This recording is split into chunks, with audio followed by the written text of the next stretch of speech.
국민들의 주거 안정을 뒷받침했던 일기 신도시가 시간이 흘러서 지금은 노후화됐는데요. 이런 일기 신도시들이 정부의 주택 공급 확대 방안에 따라서 다시 주목받고 있습니다.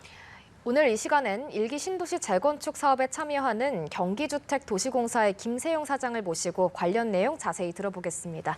안녕하십니까? 어서 오세요. 네, 안녕하십니까? 예. 자, 일기 신도시 재건축 우선적으로 정비 사업이 실시되는 선도지구 선정 절차가 진행 중입니다. 지금 주민들의 관심이 아주 뜨겁습니다만 일단 정부 기획안을 보면 이게 기반 시설 확충에 대한 구체적인 청사진은 잘 안 보인다.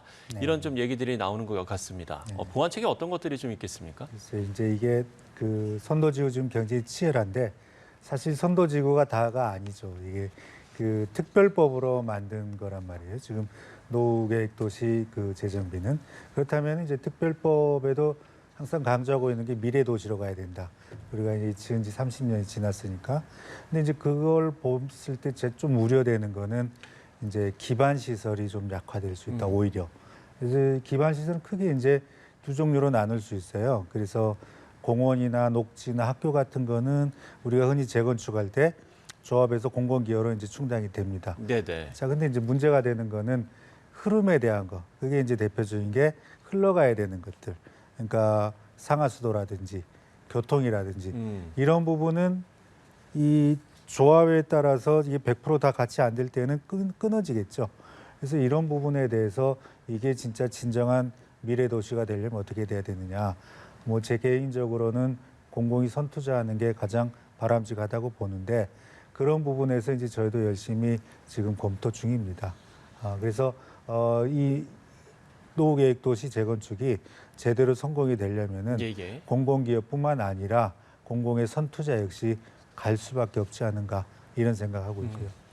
네, 이제 최근 치솟은 건설 공사비 때문에 이제 조합과 건설사 간의 갈등이 계속되고 있습니다. 또 건설이 중단되는 경우도 있는데 이 공사비 갈등과 사업 기간 단축 어떻게 해결해야 될까요? 한쪽에서는 가능하면 많이 받고 싶고 한쪽에서는 가능하면 안 주고 싶은 게 공사비죠. 그렇죠. 그래서 이제 그걸 현재는 한국부동산원 같은 데서 이제 적정 공사비를 산정을 하는데 이제 이거 아무래도 이제 지금처럼 하는 것보다는 복수의 기간이 검증해 가지고 타협점을 만들어내는 게 적당할 것 같고요. 그리고 이제 결국 공사비 늘어나는 이유가 몇 가지 있습니다만은 가장 큰 게 이제 공사 기간이 늘어나면 공사비 늘어날 수밖에 없어요. 그래서 공사 기간을 얼마나 합리적으로 단축할 거냐 이게 이제 관건인데 그러려면 제가 대안으로 내놓는 거는 이제 GH 같은 공공기관이 같이 주민들하고 시행하는 공공재건축이라 그러죠. 이런 부분들이 공사비 절감이나 투명성이나 이런 데 있어서 훨씬 유리하다. 이렇게 하고 또 많은 주민들이 거기에 대해서는 공감하시는 것 같아요. 그래서 저희가 합리적인 대안을 찾을 수 있을 걸로 봅니다. 이 건은. 예, 알겠습니다. 자, 또 하나의 이슈가 바로 이주 대책인데 정부가 지난 8월에 영구임대 재건축 등 이주 대책 방향을 제시했습니다만 이 재건축 일정이 선도지구 착공 이전에 완공되기 어렵기 때문에 충분치 않다라는 충분치 않은 대책이다 이런 지적도 있습니다. 예, 어떤 보완책이 있겠습니까? 그 지적은 맞고요. 그러니까 선도지구 착공하고 그 영구임대 주택 재건축하고 일치하기는 굉장히 어려워요. 근데 사람들이 특히 이제 자영업 하시는 분이라든가 그 동네 오래 사셨던 그 노령자들은 가능하면 그 생활권 안 떠나시려고 그러죠. 그렇죠. 그래서 그 이주 거리는 짧을수록 좋은 겁니다.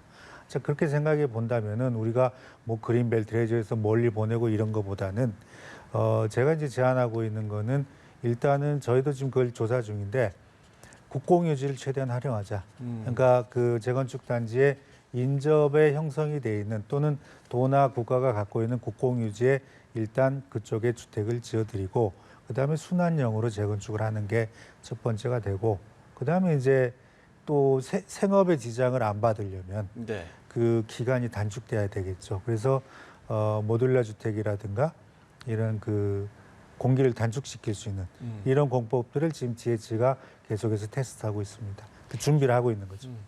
네, 이제 일기 신도시 재정비 과정에서 가장 중요하게 대두해야 되는 게 타운 매니지먼트입니다. 이 타운 매니지먼트가 뭔지 또 GH에서는 어떤 준비하고 있는지도 말씀해 주시죠. 제가 2년 전에 GH 참여할 때 이제 더 이상 GH는 빌더가 아니다. 타운 매니저가 돼야 된다. 이렇게 이제 강조를 하고 직원들한테 시간 날 때마다 이제 그 이야기를 하고 저 이미 하고 있어요. GH에서. 네네. 이게 뭐냐면 자, 그 이제까지는 건물을 짓고 또는 신도시를 짓고 손 털고 가면 그만이었는데 이제는 같이 가야 된다. 그래서 주택을 관리하고 유지 보수하는 것까지 같이 가는 그러한 작업. 그게 이제 반드시 주택뿐만 아니라 상업지역이라든가 이런 데도 타운 매니지먼트라는 개념을 강하게 넣어가지고 가야 되는 것이고 예. GH는 이제 이미 그 작업을 3기 신도시 아닌 다른 택지지구에서 시작을 했어요. 예. 타운 매니지먼트 사업 추진 상황까지 저희가 짚어봤습니다.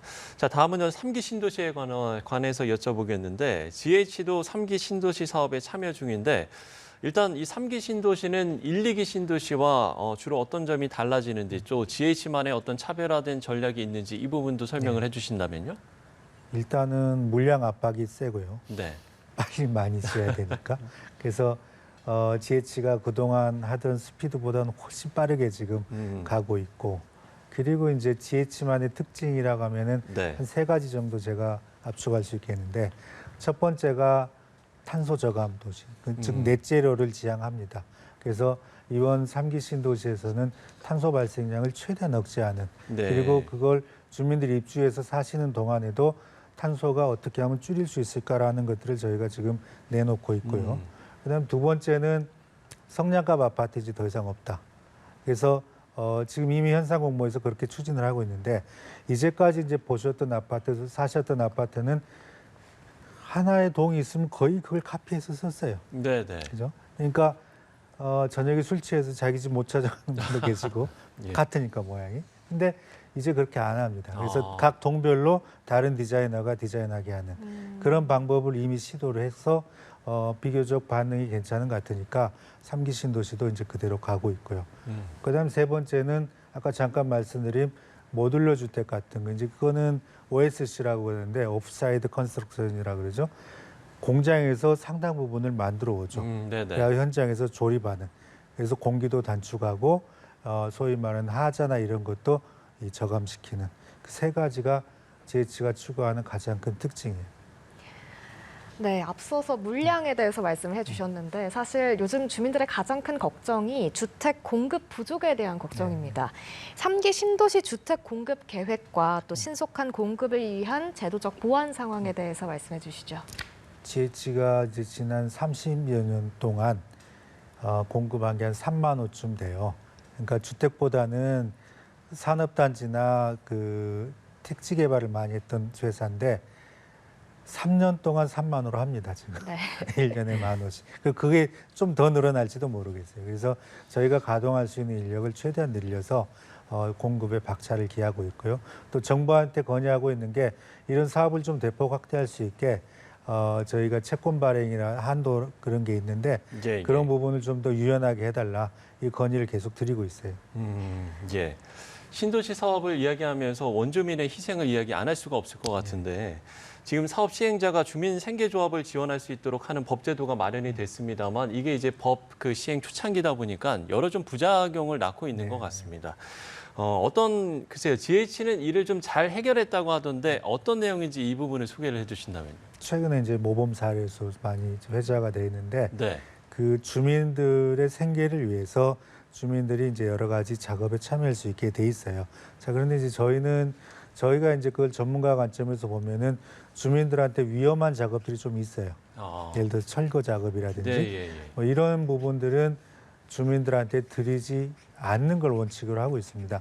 근데 이제 처음에 이제 그걸 오해하신 주민들이 와서 시위도 하시고 뭐 새벽에 저희 집도 찾아오시고 뭐 그랬는데 지금은 협상 끝에 다 해결이 됐어요. 주민들도 충분히 이해하시고 대화로서 이제 풀었고 대신에 저희들은 주민들에게 생계를 유지할 수 있게 현장 관리 영역이라든가 이런 것, 그러니까 주민이 감당할 수 있는 것과 감당할 수 없는 걸 나눠가지고 그걸 모아드리는 그렇게 해서 주민 피해를 최소화하는 그 방법을 쓰고 있습니다. 네, 오늘 말씀 여기까지 듣겠습니다. 지금까지 김세용 경기주택도시공사 사장과 함께 이야기 나눠봤습니다. 오늘 말씀 고맙습니다. 네, 감사합니다.